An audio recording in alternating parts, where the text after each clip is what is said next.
Welcome to the Underwater Podcast, where we take a deep dive into the world of underwater portrait photography, cinematography, and everything in between. With me, your host, Brett Stanley.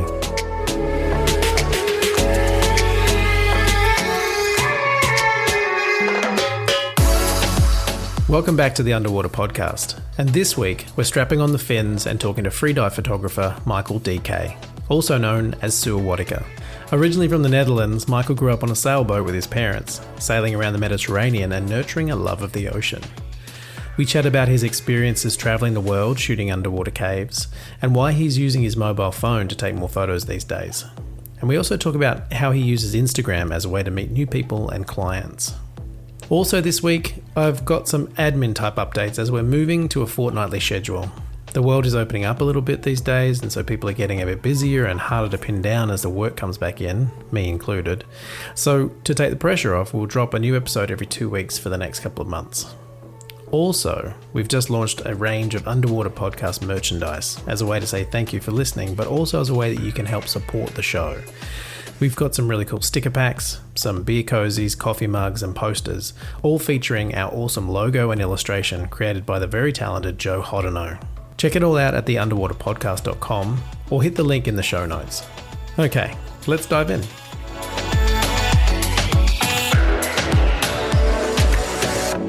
Michael, welcome to the Underwater Podcast. Thank you very much, Brett. Pleasure to be here. How are you? You're from the Netherlands originally, but you're not there right now, are you? No, I'm rarely there actually. I've been born there, and I am very grateful that my passport is from there. But I usually travel to places where the water is a bit clearer and the weather is a bit warmer for obvious reasons. Right. Yeah. So where are you right now? I'm in Aruba, which is a small island above Venezuela. I can actually see it on a clear day, which was quite a shock to me. Oh, you can see it across the water? Yeah, it's like 30 kilometers out. That's 20-something miles for the American people. That's crazy. So on a clear day, it's just there. Yeah, and it's actually, we get lots of refugees here, or they. I guess I already feel like a belonger after 6 weeks, which is maybe not quite the case. Yeah. So what are you doing in Aruba? Is this just part of you traveling and kind of living how you live? I'm not actually sure. I mean, I make these decisions quite randomly in the sense that the world is full of coronavirus. I think you've noticed that as well. And I was looking for a place where I could go and have like a relatively safe time, which checked a lot of countries off the list. For example, I love Mexico. It's amazing, but coronavirus is not very well under control. I would love to go to the Florida Springs, same situation. So I was looking for a place that was quite like had things under control, and where in this case also had an insurance, a health insurance, and Aruba offers that. So I can pay for it, a little bit of money. And if something happens to me, I don't need to depend on my Dutch insurance, which might or might not cover me. And of course it had clear water, which was of course, maybe what I should have started with. Right. No, I think that's how the world has kind of shifted right now, is that I want to go somewhere that's safe in terms of the virus, and having insurance is pretty important. And then, there's also nice water here. That's a bonus. Yeah, there's some shipwrecks, and there's like 2 airplane wrecks, and there's all kinds of stuff I still am slowly discovering. And I try to do one thing at a time, like just be satisfied with just white sandy bottom, and then maybe after a few weeks I'm like, okay, let's do turtles. And I'm very slowly trying to find every object by itself and explore it and give it time and justice that it justice, the time and the love that it deserves, rather than doing everything at once. I'm here for 6 months, so there's no rush. See, that's beautiful, because a lot of us, we travel, we end up at a place and we're like, we want to see everything, and we've got like 2 weeks to do it all in, whereas you can take your time, you can just kind of explore and savor all these little bits and pieces. Well, you can do the same. I mean, the reason I love underwater photography is because I go to places where either nobody has gone, ideal situation, or people have gone but nobody who is a photographer. Or the third situation, like Mexico, where I was earlier this year, is I go there and it's a place which has been, trodden, but I go to these little nooks and crannies and places that nobody else goes, or see them in a new way. And that's my main motivation. I really love that. Yeah. And so how are you finding these places? How are you kind of researching and kind of deciding where you're going to end up? Oh, that's a good question. Part of my life is just biking and walking and exploring, and it's just very natural for me to just go to the coast and go from one end to the other. And For example, in the Mediterranean, in Malta and Cyprus and Spain, where I usually am, in winter, I do the exploring with very quick dips. 13 degrees C is not that nice to stay in for a long time. Yeah, So totally. 13 Celsius, I'm not sure what it is in Fahrenheit, but it's pretty cold. And then in summer, when the things get better, I revisit those places and I spend like an hour in the water with like a model and a camera. So that's kind of, it's just part of what I love doing, just exploring and finding treasure. Yeah, that's amazing. And so how did you even get into doing underwater? I mean, the Netherlands isn't particularly known for its waterways. Yeah, I can imagine you asked the question. Well, I grew up on a sailing ship. So when I was 2, my parents had a little sailing boat and they went to Spain with it, which of course I don't remember, but I did put things in my genes, I guess. It activated genes, I should say. And we stayed there for like a year and a half or 2, I believe. And then when I was 7, which is a long time ago, I'm not going to say my age here, we went to Spain, Portugal, and then I went to school in Portugal, and then we slowly migrated through the entire Mediterranean with a larger ship, a 13-meter ship, and all the way to Turkey. So that's kind of the life I had, like on the sea and snorkeling and not free diving, I guess, but you go 2-3 meters to the bottom to pick up the watch that you dropped. And I think the deepest I've ever dived was 5 meters when I dropped said watch. And my father was like, well, I have broken eardrums. You'll have to go get it yourself. So I was 8.5 or something at the time, 8 or 9, and it was in Greece. And I think that was my first serious freediving. And I quite vividly remember it. And I think that has, kickstarted at least the emotional side of it. See, that's beautiful because it's that sort of, you lived the life. It's not something that you kind of found later on. It was you grew up in this watery kind of situation where you've got all the access to all these places that is just so great. Yeah. It's a blessing and a nightmare because at the same time, you can never quite recreate the idyllic conditions of the past. So there were no ships, very much less tourism. The water was clearer at the time because global warming has a tendency to make the Mediterranean greener. There's more plastic, So things were quite idyllic. There were like little sharks swimming around in the Mediterranean, which are very hard to see these days. There was like a giant 7-meter blue shark in the Strait of Gibraltar, which nowadays would be very rare to see. And he was just swimming on the surface, being hunted by Spanish fishermen later.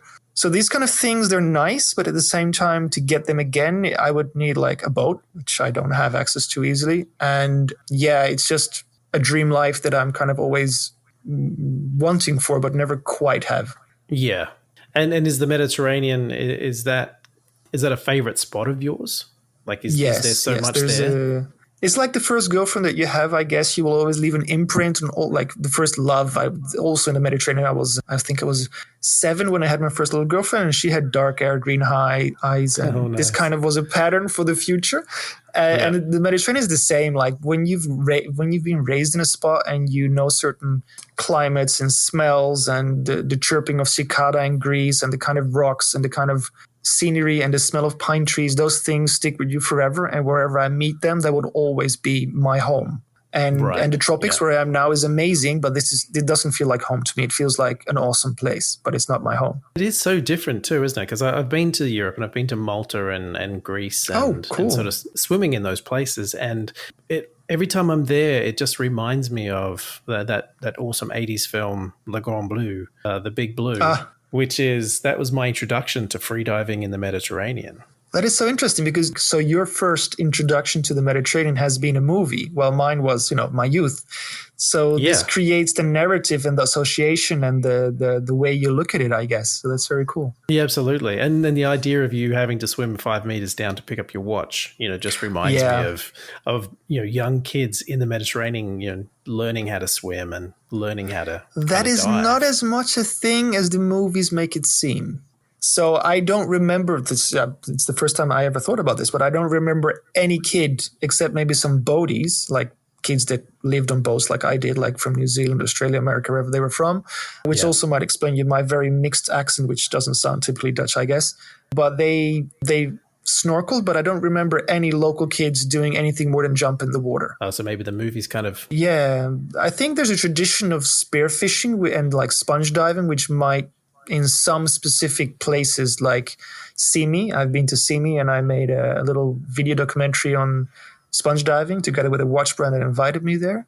And I can imagine that there people might be more into it, but I don't really recall boys doing freediving anywhere in the Mediterranean. Oh, okay. It's such a romantic kind of notion, I think. And it always kind of speaks to me.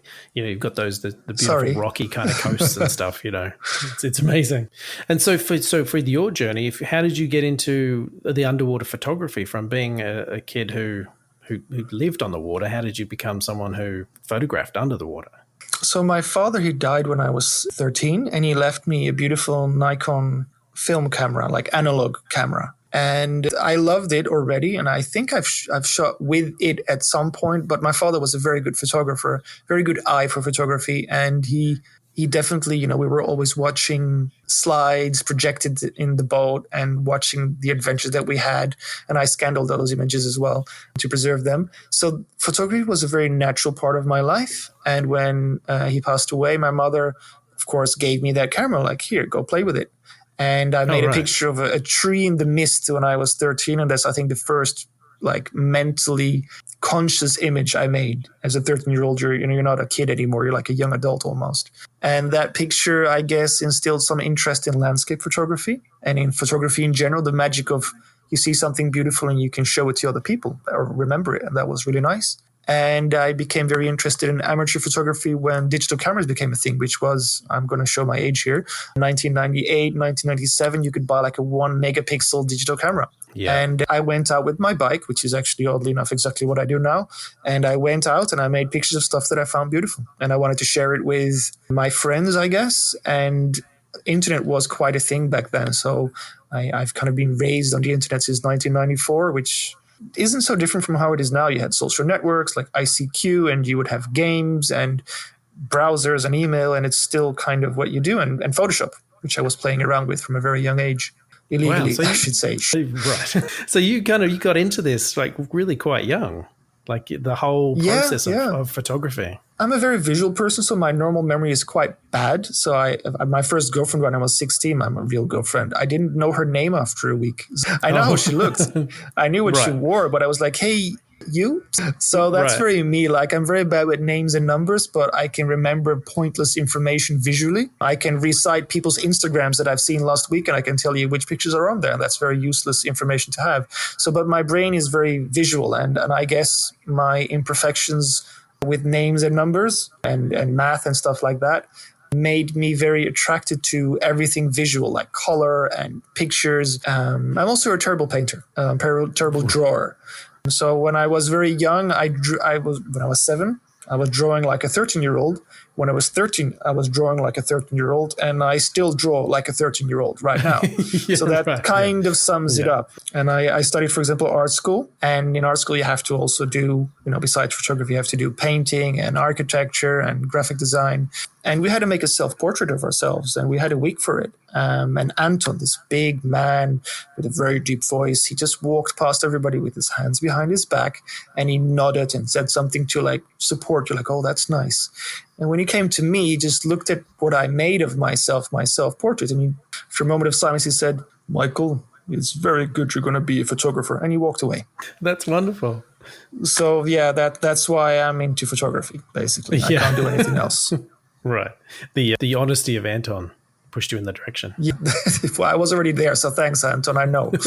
That's awesome. And so was underwater something that you were looking to do first, or did you want to do photography No, not in at general? all. No. I lost that connection completely. So I was living in Holland. So my father died. We grew up on a ship, and we had to go back to Holland. So bye-bye Mediterranean life. And when I was 13, me and my mom and the boat moved to Holland to support my father, of course, who was there getting treatment for cancer at the time. And when he died, we just stayed in Holland because obviously a 13-year-old kid and my mom weren't designed to sail this big boat alone. Ship, boat is maybe not quite the right word. And then I studied in Holland and kind of was like, I think there's a term for it, like a third country kid. Like you're never quite from the country where you are. So I didn't feel Dutch. I didn't feel Spanish. I didn't feel Turkish, but a little bit of everything because I've been to school in Turkey. I've been to school in Portugal, and I spoke Spanish a lot and Turkish as well. And after graduating, or actually failing graduating high school, I started working in IT, and I completely lost all my connection to photography in the sea for a bit, besides the digital camera that I had. And at a very late age, this was in 2013, I decided that's it. So after graduating from from art school, sorry, which I did in 2009, I didn't ever think to combine photography and the underwater. I had an underwater housing, like Dicapac, the silicone bags, where I put my 5D in, and it made some horribly blurry and fuzzy pictures in Holland, obviously. And I think in 2007, I've made my first serious underwater photo. So 5D in the silicone housing in Greece. And some people, like, if I would edit it now, I could probably get away with posting it and people would not be terribly disappointed, but it's by no means a good picture. Right. Just a dude floating in the water, and that was it. And I kind of left it there, and I was like, yeah, this is cool, but I don't live anywhere with nice water. And after trying making underwater photos in Holland with a film camera, a Nikonos underwater camera, little analog ones, it was so terrible that, it was a nice experiment, but I gave up on it. And then we're coming to the point, I guess, is when was that? 2013, 31 December, I took an airplane to Gran Canaria, and I was like, that's it. I'm done with my life in Holland. I don't want office jobs. I don't want to be in the cold. I miss mountains. I miss the Mediterranean. I miss Mediterranean mindset and women and everything around it. And I left to Gran Canaria, Spain. Wow. And to the Canary Islands. Yeah, Las Palmas, which was really amazing. And I met, amazing friends there. I still have really nice people there. Got married. This is all secret stuff. So fell in love with a Spanish Cuban girl, and her family was living in Florida. And to get into Florida, obviously, as you might know, it's not easy for us. You have to be either married or have a lot of money. And I didn't have the latter. So we had a paper marriage. Yeah, we had a paper marriage to get me there. But in Gran Canaria, I made the first pictures in the sea. So with a girl, with a friend of mine. She's a ship captain, Spanish ship captain. And she just struck me as so elegant. And this was a picture made on my mobile phone, a Galaxy S3 or S2, actually, I think. And it just was so beautiful. Like my love for women, which I have a lot. I love women. They're beautiful creatures.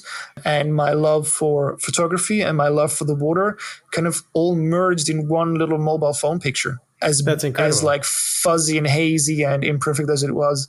And I kind of fell in love with the concept of it, with like me capturing divine femininity in the water using my camera. Yeah.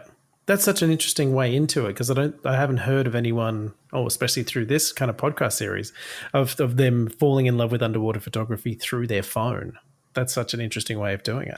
I didn't have anything else. Well, actually, that's not entirely true, because I bought I don't even know what it was, but it's one of those Sea Life or CNC, I don't know, one of these real underwater compact cameras that are made for underwater but are so unsuitable to anything but macro photography.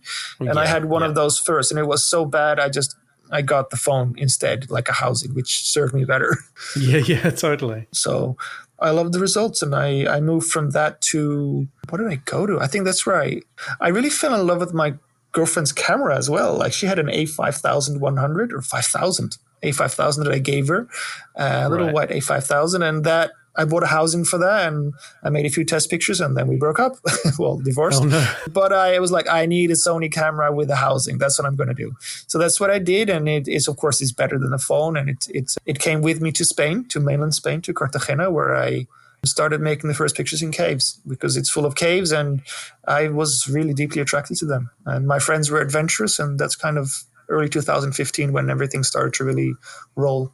And so you're kind of freediving, because, in the photos that I've seen of your work, it is, as you say, very adventurous. It's into the caves. It's all very, the landscape is really as much a feature as the model is.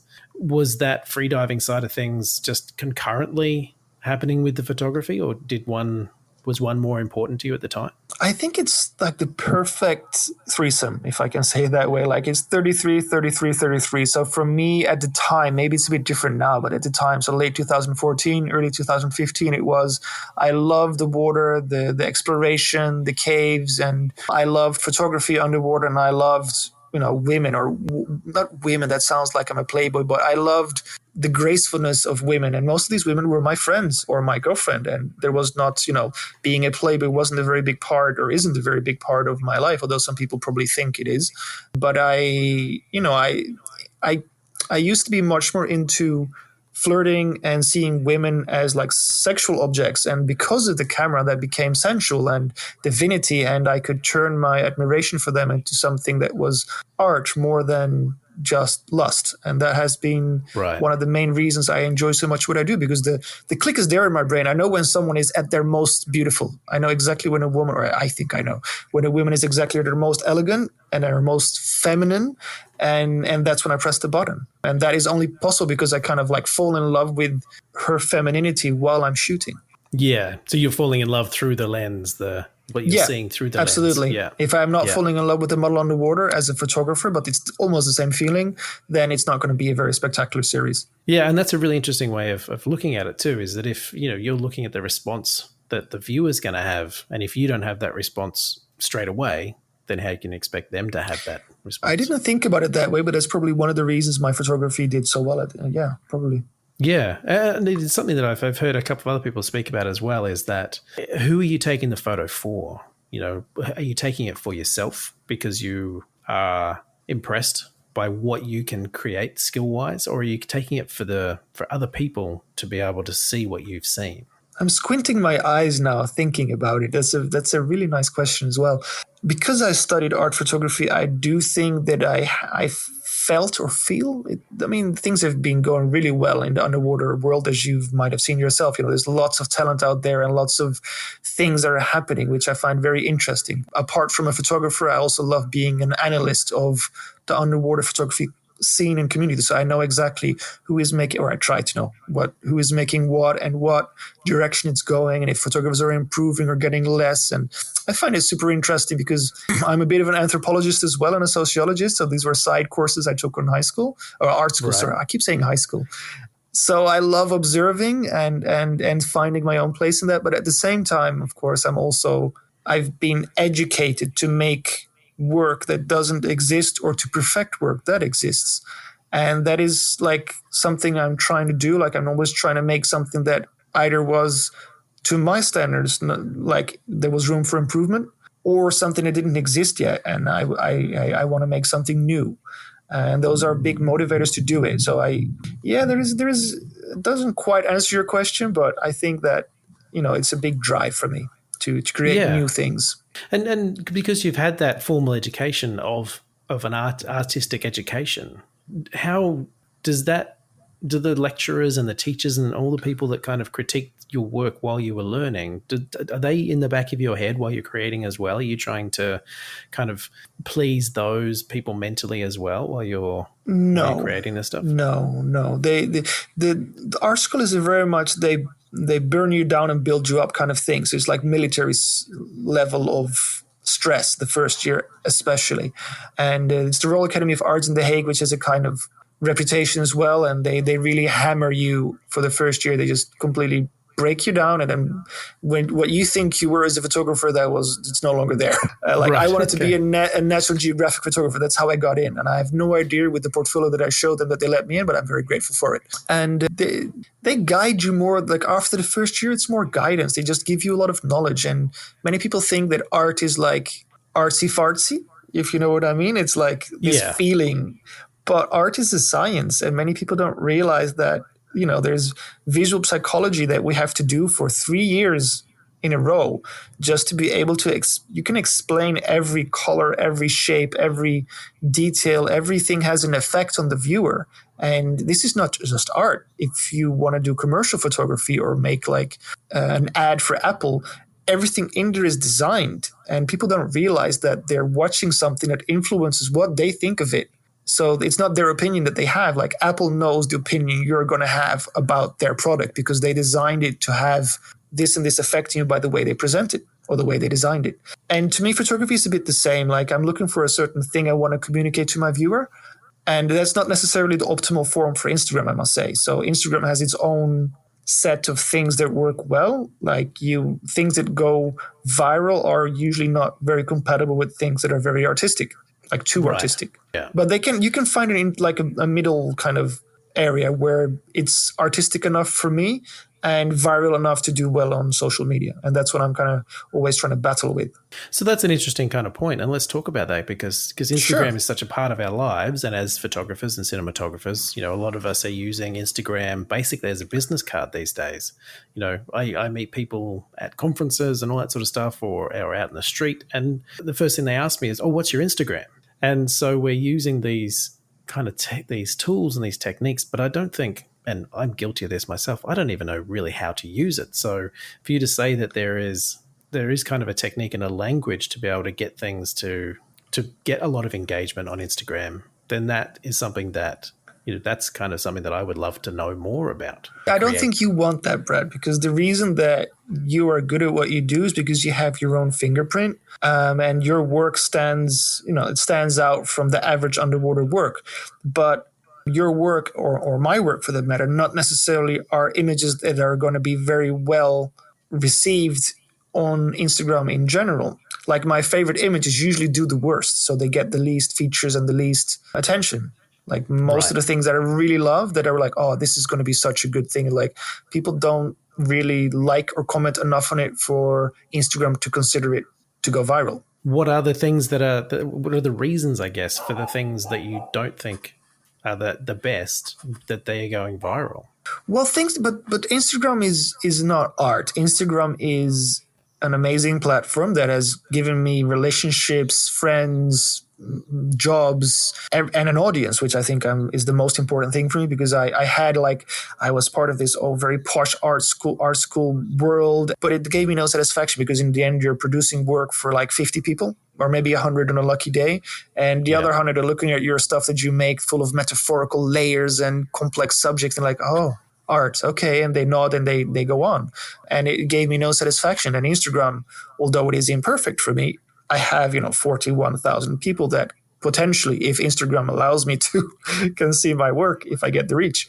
And that is like a very big satisfaction for me to be able to share the underwater world and to share my view on femininity especially, and share it with people. Yeah, absolutely. But that doesn't mean viral is like whales that make sounds and maybe like more button. The things that draw the attention when people scroll on their feed are not necessarily images that provoke a deeper emotional response about pose or divinity or, it's they're not one and the same usually, but they can be. No. Well, that's why I find it interesting, because and especially from like I say, it's like an anthropological kind of psychological kind of side of things, is looking at, the audience you have on Instagram, what drives them, because it's not, they're not driven by the same things we as artists are driven by. The Instagram kind of algorithm, the way it looks at things is not in an artistic way. It's just looking at engagement. No, exactly. And talking to other photographers who do a range of stuff, the things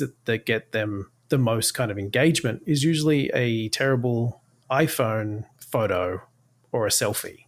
That's what gets all the engagement, whereas the images that you've put a lot of work into, kind of don't react as well. To add on to that, I can totally confirm that like my stories, they don't get a lot of views for the size that I am, because I kind of abandoned stories for a while because I'm not a very social media person.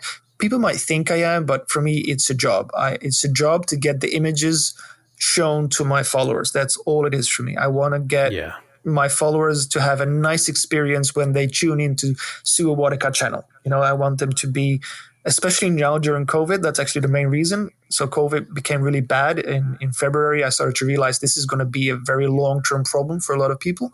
And I want to find a way besides my pictures, which is, an instant, to take people out of their house where everybody is in lockdown and stressed and afraid, and to give them nature and sounds and feelings and movement and funny things to show. So that's when I started to share some memes sometimes, and to make lots of video and photos of nature and fruits and scenery and little animals. And I got such positive responses from that I kind of kept doing stories, because people still need it, or they need it again, I should say. So Europe is going lockdown again. And I get messages daily from people that say, oh, thank you for doing stories because it's keeping me sane. And that's my main motivation now. And I really enjoyed it. It keeps me sane. When I was stuck in Holland for the entire summer, basically, I'm never in Holland, by the way. By making video, by buying a good phone, like a Galaxy S10, I bought it. I didn't get it sponsored. I was able to make, beautiful little mini documentaries about my particular area in Holland. And that went not viral, but my stories got really boosted. So thousands of people were watching them rather than 700, which I had before. And to come back to the point where you said, the most unexpected things get the most views. A few days ago, I posted a picture of me with the biggest pimple I've ever had on my cheek. And it had like 4 times as much views as the average thing I share on my stories. Yeah. So I was like, oh, well, that's unexpected. But I knew that. I knew it was going to. Now I know that pictures of me apparently get a lot of views and kind of make people stop and see, oh, that's Suahuatica, I guess. And then what I do is after a picture of me or a picture of something that I know will do really well, I will put things that are important so that Instagram will show the next 4 or 5 stories and show them to a lot of people. So, for example, I posted about Taiwan's loss of democracy a few days ago, which meant a lot to me, but hasn't been in the news. So I shared it in my stories like, hey, guys, we've lost a democracy, and a candle that flickered out, visual effect. And that got almost the same views as my zit face because, they were great. Like in the same great, in the same day. So that is the weird thing about Instagram is that unexpected things get a lot of visibility, and it's always the good things, the things that you want to communicate that kind of Instagram is like, nope. Yeah. And I think that's the thing that is kind of frustrating is you need to kind of keep in your mind that Instagram itself is almost a living entity that makes its own decisions, and you have to live within those decisions. Yep. And I'm both frustrated and amused by it. Frustrated when it's about my own work and my own thing I want to tell and communicate, and amused and interested because I am, anthropologically looking at Instagram as this thing that is out of control and steering people's opinions and creating false narratives and awesome things left and right. And it's quite interesting how that's going. And it's an interesting thing for us photographers to deal with. Oh, absolutely. Yeah. And it is something that we're going to have to deal with for a while. It's, it's not going to go away. Exactly. Yeah. Yeah. So let's kind of get away from the virtual realm and let's get back into the real world. What are you shooting with? Let's talk about some gear. What are you actually using to create these amazing photos? Well, I don't really like to speak about gear generally because I think it makes people think that, that combination of camera and lens or housing or whatever creates that kind of pictures. I will give you an answer to those questions, by the way. And that's why very recently I've started to use my Galaxy S10 in an underwater housing. Dive Folk is the name. It's pretty awesome. And it's the only housing that has I got it sponsored, by the way, but I specifically requested it because I said I want to test that product. It looks like something that is going to be better than using buttons. It doesn't have buttons. It has a soft membrane, a double membrane, and you can take it down to 100 meters, and it's very solidly built. And I've been having a lot of fun with it. And I've actually thought, okay, so I have this f1.5 lens in my, super bright in my phone. And in theory, I can go to a lot of places with it. And I did. And I actually have posted some pictures on my feed made with my phone in a cave, and nobody noticed. Yeah. So I noticed, of course, because I can see there's a bit more noise or the dynamic range or blah, blah, blah. But nobody noticed. So it got the same amount of likes, and I can put more and people will never know. So I think that answers your question, that equipment doesn't matter until you go print, of course. Then it matters. Yeah, absolutely. And even from my point of view, I do a little bit of cinematography work at the moment.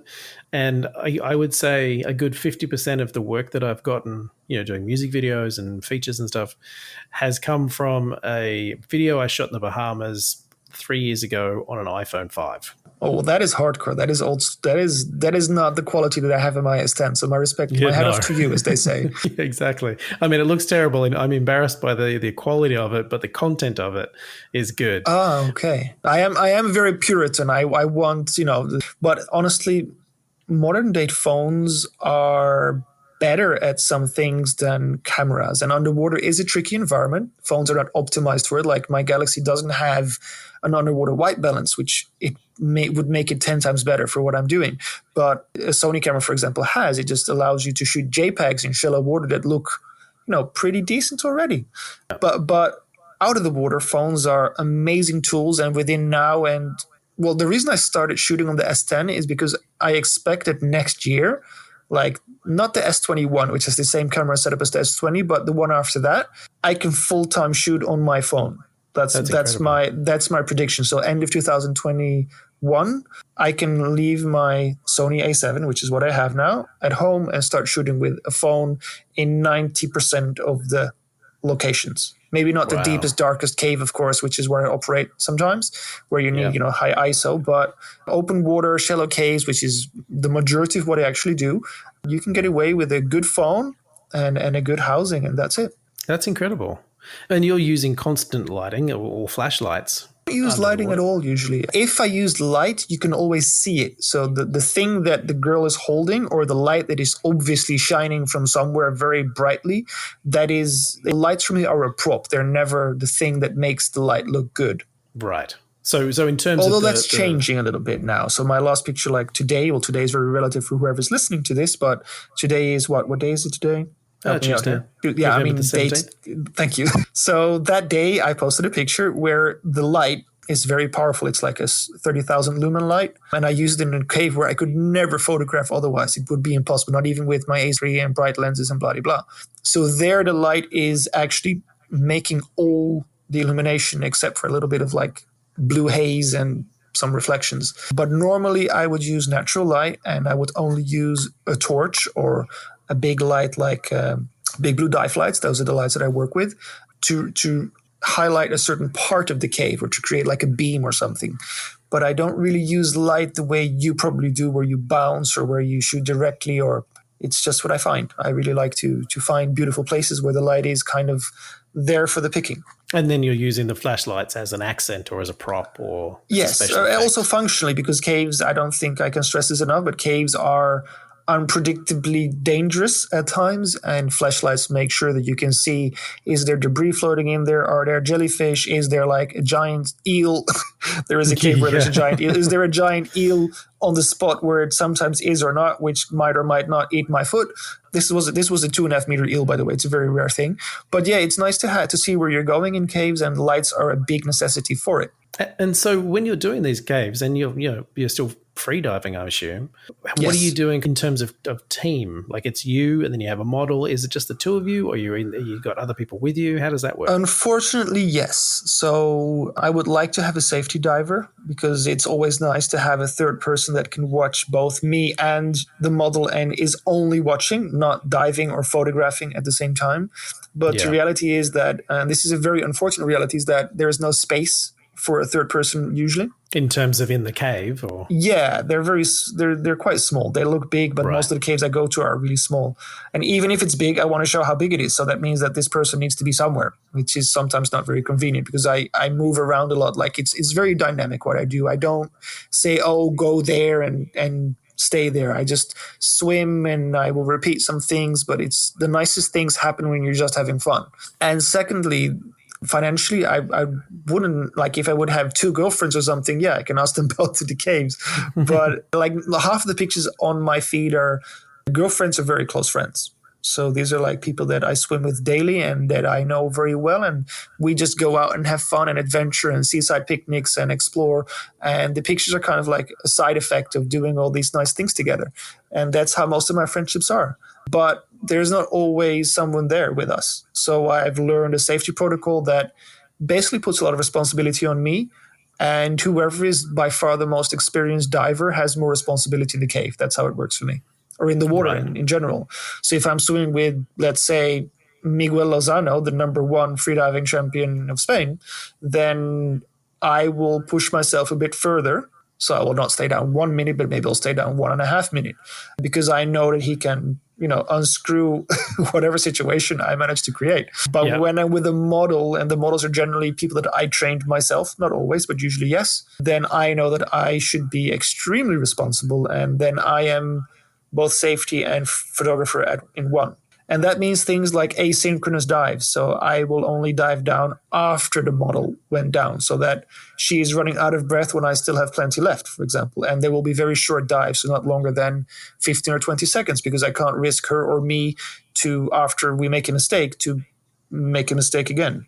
Yeah, exactly. But this is not ideal, and this is not what I recommend. I mean, ideally, you should be with 3 people if there's a photographer and a model, but it's very impractical for me. Yes. And so how would you describe what you're doing? Is this, I mean, this is not commercial work. Otherwise, you would have people to support you, or are you doing commercial work along this? I do. Yeah, I do. There is actually quite a lot of pictures on my feed or commercial work where I either collabs with brands. So, for example, I work with Big Blue Dive Lights, and this is a very important collab for me. So it's not even a collab, it's an agreement. So this is expensive equipment.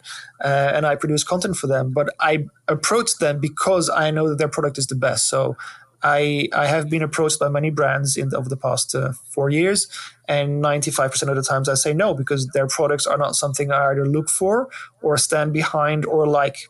You know, it's not the way, I don't like how it looks, or I don't like the quality of them, or I don't like the functionality of them. You wouldn't use them yourself, so you're not willing to. No. Yeah. So I'm very, and as you might or might not know, but I'm very reluctant to commercially exploit my Instagram. So I almost never mention brands I work for. But it is important that I start doing it, because these people literally over the past years have allowed my photography to take place at all. So I buy camera and housing, of course, and lenses, and I lose them and I buy them again, so they drown. But like fins, like in Malta, I work with Bowshot Fins a lot, and it's not Bowshot themselves that sponsored me, but they are doing that now. But I work with the Dive Warehouse, and he's a friend of mine, and he never expects anything back from me. So he gives me the equipment. He's like, just make nice pictures. So a lot of the things you see in my feed are actually his commercial photography. And it might not sound like very much, but to me, to be able to have fins and masks in a broad range of colors and sizes for my models is a godsend, because I want specific things on my models, like certain colors or certain looks or a certain fit. And it's semi-commercial, so collaborations. Right. And I get commercial jobs where I work with a brand and they pay me for it. But then my photography will obviously be much more fitting into what they want to show. Well, it might not always be suitable for my feed. Right, because you've got a certain aesthetic and a certain kind of conceptual idea of your Instagram feed. Yeah, yes, whereas correct. The commercial work doesn't always fit into that. No, I try to make this niche where my style of images fits what brands are looking for. And I do get, for example, bikini and wetsuit work right now. And I have had bikini work for the past 3 years. It's a mix of outside fashion and like fashion art and underwater photography. And they were basically the main way how I funded my underwater photography, because it's actually not the main way how I made money. Right. So that was supporting you to be able to go and create the art. Not just support, it allowed me to do it. It was the main source of income. And because where I can afford to live, where I like to live, is not necessarily the best place to get clients. Right. I'm very picky with whom I accept as a customer or as a client. So if someone is not a very good free diver, or if someone wants a certain type of pictures, like people have weird requests, I'm like, I'm sorry, but you might be better off finding someone else. So I don't take a lot of commercial jobs. It really needs to fit with what I want to do. Commercial jobs, I mean clients. But generally, I lived in places that were very good for living, but not great for access to tourists. So like Cartagena in southern Spain, that's where my heart lies. That's the most beautiful place in the world for me. Both underwater, it has caves and freshwater caves, and it's amazing, the landscape as well. There's beaches and good life, and a central market with fresh fish, like tuna for $8 per kilo. That's the life, and my friends are there, my closest friends.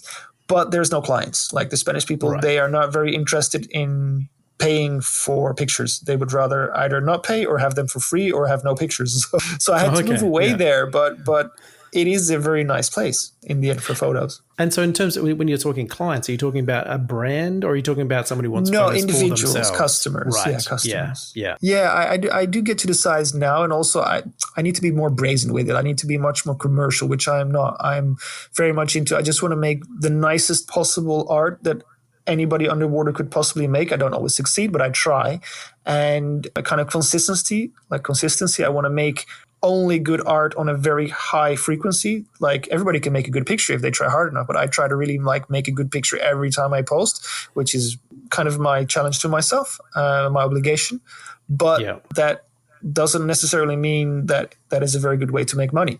You know, you can make a lot more money with different types of photography, like underwater wedding photography, or moving to a tropical destination like Mexico, or like doing shoots with rich Russians that visit Cyprus and just want like, we want some pictures.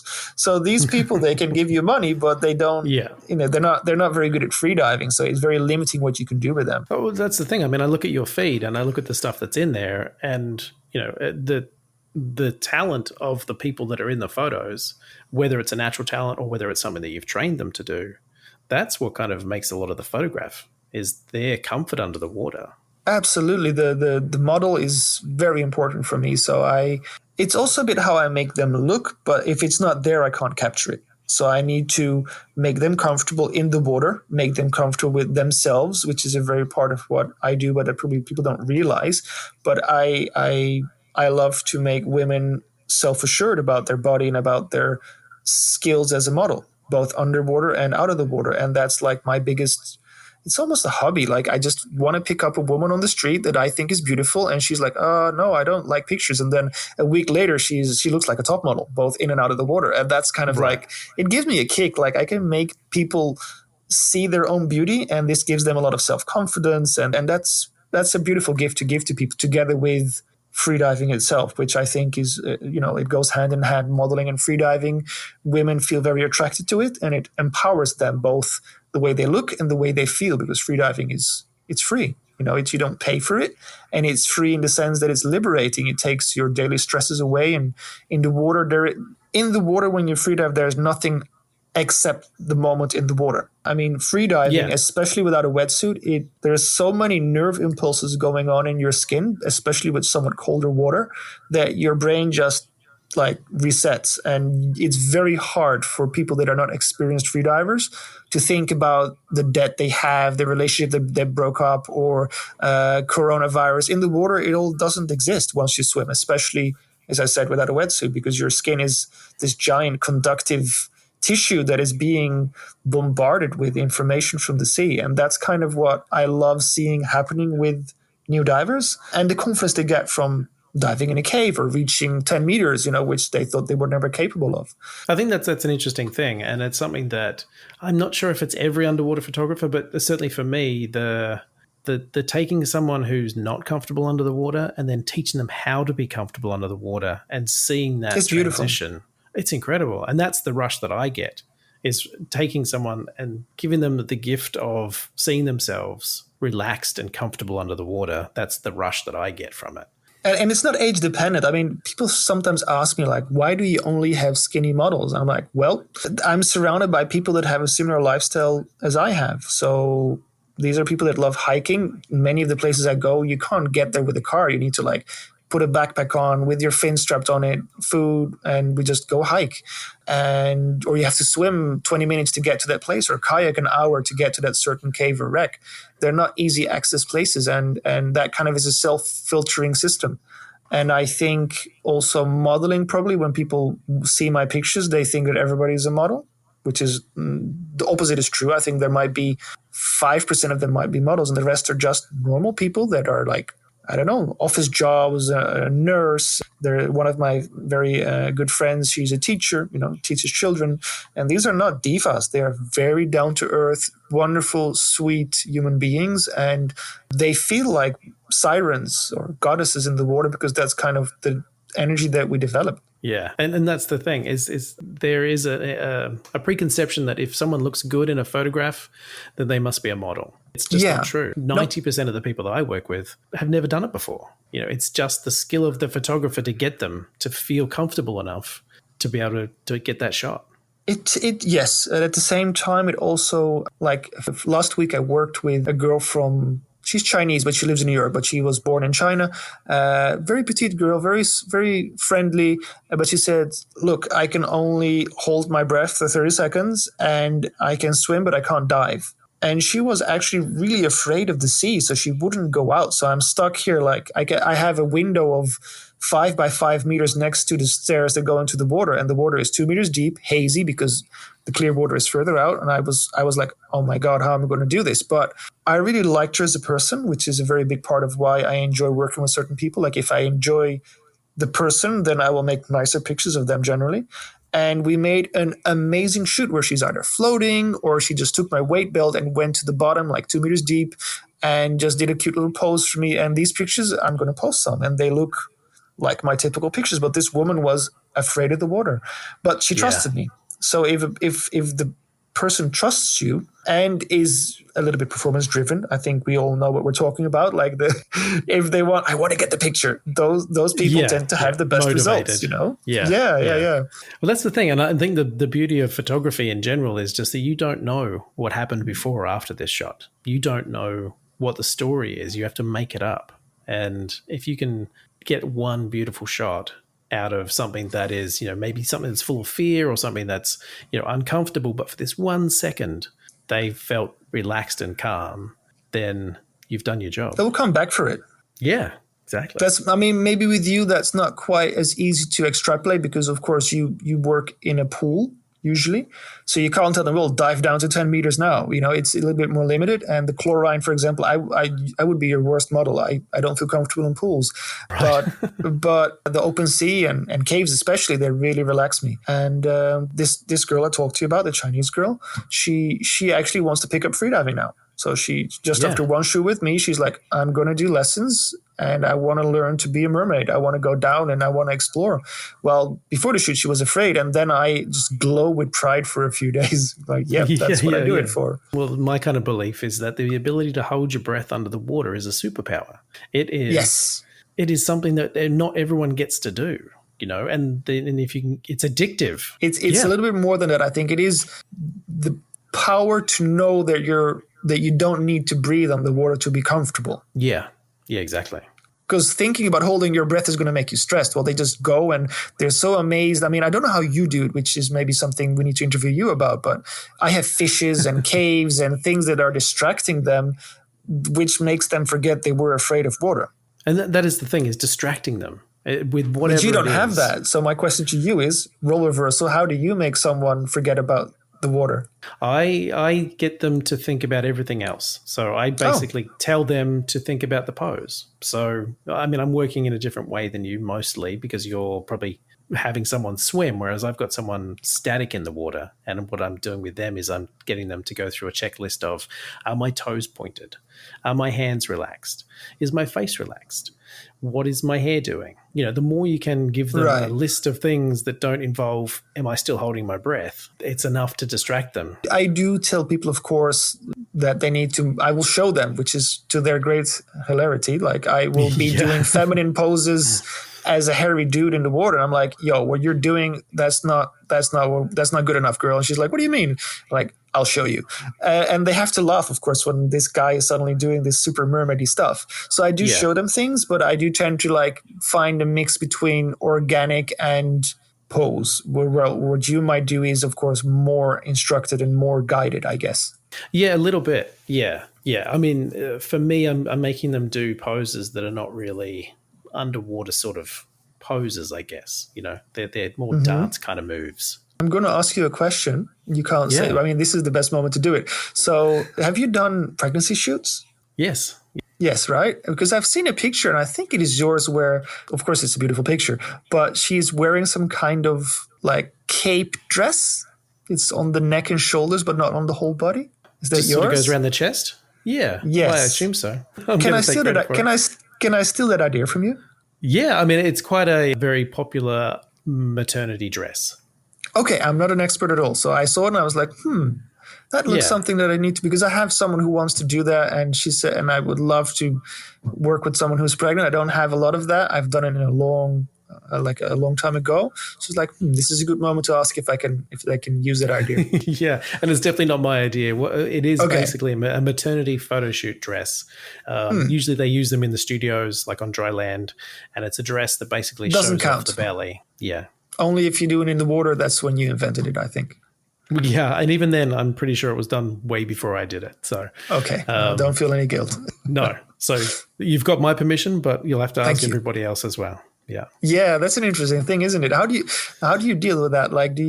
How do you deal with if somebody would make something that is very similar to you I guess a similar geographic area? Do you have that? Do you mean, do I have someone shooting things that are similar to me who are also close to me in terms of geographically? Yeah, like who might overlap in terms of clients? Because I guess, I don't know if clients fly all over the US to get to you. They should. Yeah, they do. I mean, I have people who come, honestly, from all over the world, but it is, I mean, the thing with underwater, especially the stuff that I do, the sort of more pool-oriented studio is what I call it, underwater studio work. It is, yes.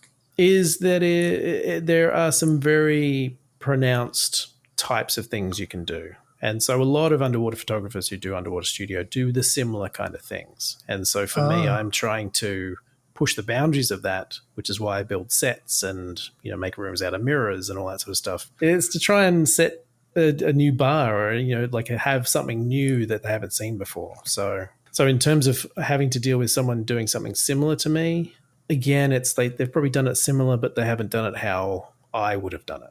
Right. And so I recognize that a bit. I bank on the idea that my style is something that someone's going to want, maybe over someone else's style.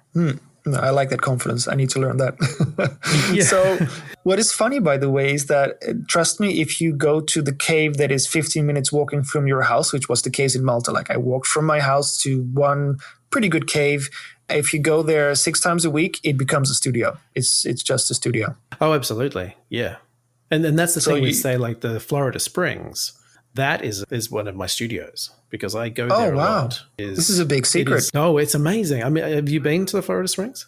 No, it's the number one spot after Mexico I want to go because it's so different visually, and it's the place where everybody has been, and that always for me is like, I want to do something new there. I want to find out what I can make from it, which is what I kind of tried to do in Mexico, and I got so much pleasure from it, and I did manage to either find like little nooks and crannies that nobody went, and to show them in different ways. And the Florida Springs have this magical attraction to me, and ever had, and always had. And the thing that makes it difficult is basically the States. It's very expensive, so I can't afford to go there without booking clients. But you're not officially allowed to work in the States on a tourist visa, so it's complicated.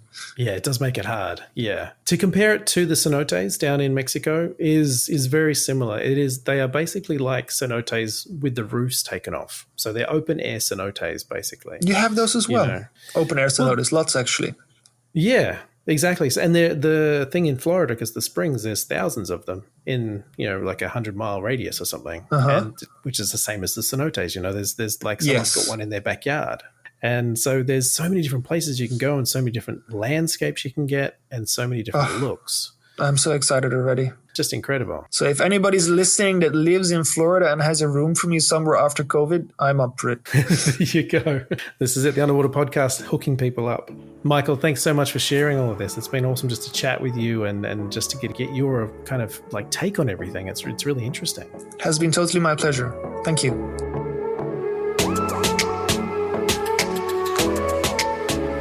Thanks for listening, everyone. And as always, if you like the podcast, please subscribe, review, and share.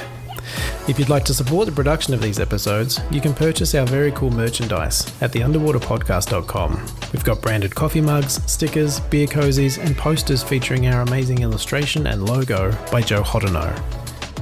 If you'd like to connect with us or learn more about our guests, you can reach us at theunderwaterpodcast.com or on Instagram. We also have a Facebook group where you can discuss the episodes and even get your questions answered by the guests. There's a link to it in the show notes. You can learn more about my underwater photography workshops and mentoring at brettstanley.com or Brett S Photo on Instagram. The Underwater Podcast is presented and produced by me, Brett Stanley, and our music is Neo by Oh Boy. Keep creating, everyone. I'll see you in the water.